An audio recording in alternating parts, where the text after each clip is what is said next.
Aura farming archer will slice apart your enemies, and today I'm gonna tell you how to build him best. My name is Juice, and let's get into it. So what relics does this powerful servant of fate desire? 4-piece Genius is easily gonna be your best bet. He's a quantum DPS, so he's gonna be able to yield excellent value out of the full set. It should also be noted that this set becomes even more consistently excellent if you're using Silverwolf, since she's able to consistently apply quantum weaknesses to enemies that may not typically have one. Either way, this is easily this lad's best set.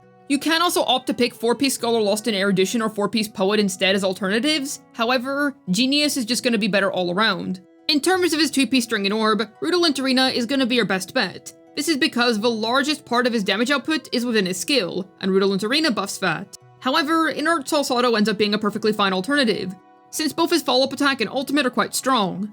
As for Archer's main stats, simple. Go for Attack Boots, Crit Body, Quantum Orb, and Attack % Rope. It's highly likely that you're going to be going for a crit rate body, because you really ideally do want 100% crit rate on your Archer. Missing even one crit for one of his skill blasts is a really big damage loss. Speaking of which, when it comes to Archer's individual stat goals, go for 100 to 120 crit rate and damage on Sig, 90 to 120 on Cruising on the Stellar Sea, and 3000 attack on both. When you're using Cruising, you sacrifice some crit rate subs in order to get more attack. Archer's always going to have significant crit damage buffs on him, so it's far more preferred to just dump basically everything into getting enough crit rate, because like I said, it is really important that you get enough crit rate on him. There just isn't really any other reason to go and pick up anything other than Genius of Brilliant Stars. It's just objectively the best set for him. The other alternatives will work fine in the meantime, considering that after all, Genius of Brilliant Stars is a pretty old set, and it might take some time to put a good set together again.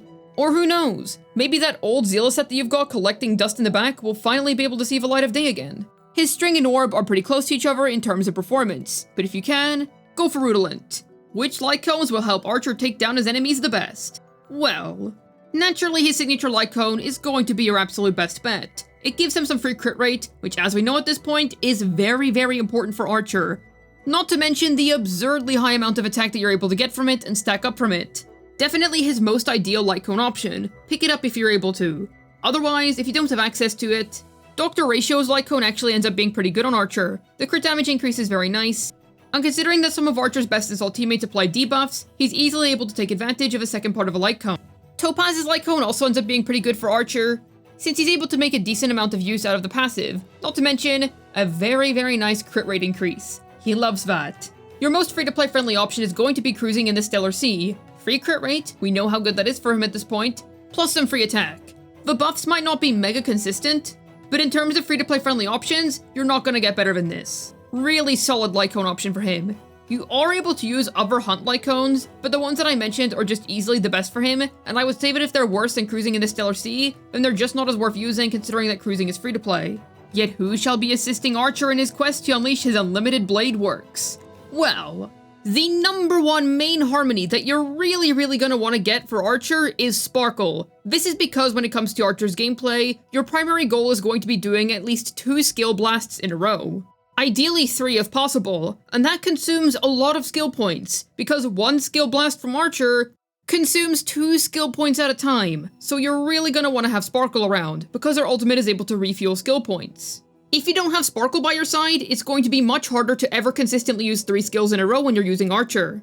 Not to mention the increased skill point cap that she's able to provide. If you do have Sparkle in your team, then you should use Archer's skill whenever you have 7 or more skill points, so that you can keep one just in case. And always save Sparkle's ultimate for whenever Archer hasn't acted yet, and you have 4 or less skill points so that you can avoid wasting them. If you don't have her, then you're just gonna have to rely on being able to cast 2 skills in a row, only using skill whenever you have 4 or 6 skill points.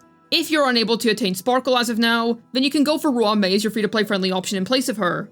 If you're lucky enough to have E1S1, then she's actually going to end up being a pretty decent replacement. In terms of your next teammate, Cypher's going to be your best bet. Another strong quantum character that can help break down quantum weaknesses, while providing her own chunk of personal damage. Another big selling point for Cypher is that her ult can target 3 enemies, so she's able to help take care of fodder thanks to her talent's damage build-up. Not to mention her ability to provide damage vulnerability to enemies. Trippy's also a perfectly fine unit that you're able to use with him too, and actually ends up being quite strong with him, thanks to her usual provisions of good sub DPS, res pen, and some generally good buffs. Silverwolf also ends up being good here, not only because she's a good generalist teammate now, but also because she's able to provide Quantum Implant, meaning that if you're running your Archer on Genius, you're able to always have the full set effect procced at all times. You ideally want to be running Ho-Ho as your sustain because she's able to provide team-wide energy. Otherwise, you can just use Loach as your healer, or Gallagher works too. Basically any sustain will be fine. Sunday can also be a perfectly fine third slot teammate. Just keep in mind that it's going to be a little bit rough if you don't have his light cone, because then he's going to be consuming quite a lot of skill points. And in terms of totally free-to-play friendly options, you're able to use RMC as a good third slot teammate. The strong generalist buffs end up being quite good for Archer. Example teams include Archer, Sparkle, Cypher or Tribby, and any good sustain. Archer, Romay, Silverwolf, and any sustain. The Unlimited Blade Worksman himself, Crazy Scientist Lady, RMC, and any sustain. You get the gist. Yet how does Archer work? Well, his basic attack will deal one simple quantum strike. Nothing much else to add here. As for Archer's skill, he'll enter the circuit connection state, and every time he does a skill blast in this state, it's going to consume 2 skill points. And every time he uses his skill, he's going to deal more damage with the next skill, and this can stack up to 2 times. He's able to use his skill 5 times within one skill cast before it ends itself. The skill will also end if you end up defeating all enemy targets that are on field on the current enemy wave. This is an entirely single target ability, and it also happens to be the strongest aspect of Archer's kit. As for Archer's ultimate, he'll unleash his Unlimited Blade Works to one particular enemy and gains charge points. He gains 2 from using his ultimate and can have a maximum of 4. As for Archer's talent, simple. Whenever a teammate uses an attack, he'll consume 1 charge point and use a follow-up attack on that same enemy, dealing some decent damage and recovering a skill point. As for Archer's Ascension passives, simple. His A2 will increase the maximum amount of skill points that you can have in battle at a time by 2. And when it comes to his A4, whenever he enters battle, he'll always start off with 1 point of charge. And when it comes to his A6, whenever an ally gains a skill point, if there are 4 or more available at one time, his crit damage is going to increase by 120% for 1 turn. As for Archer's trace priority, simple. Go for this. His skill is the main meat of his kit. It does the most damage, and it is what you should absolutely be focusing on. I would 100% level up all of his abilities, because I do believe them all to be relevant. The main one that I would miss out on is his basic attack.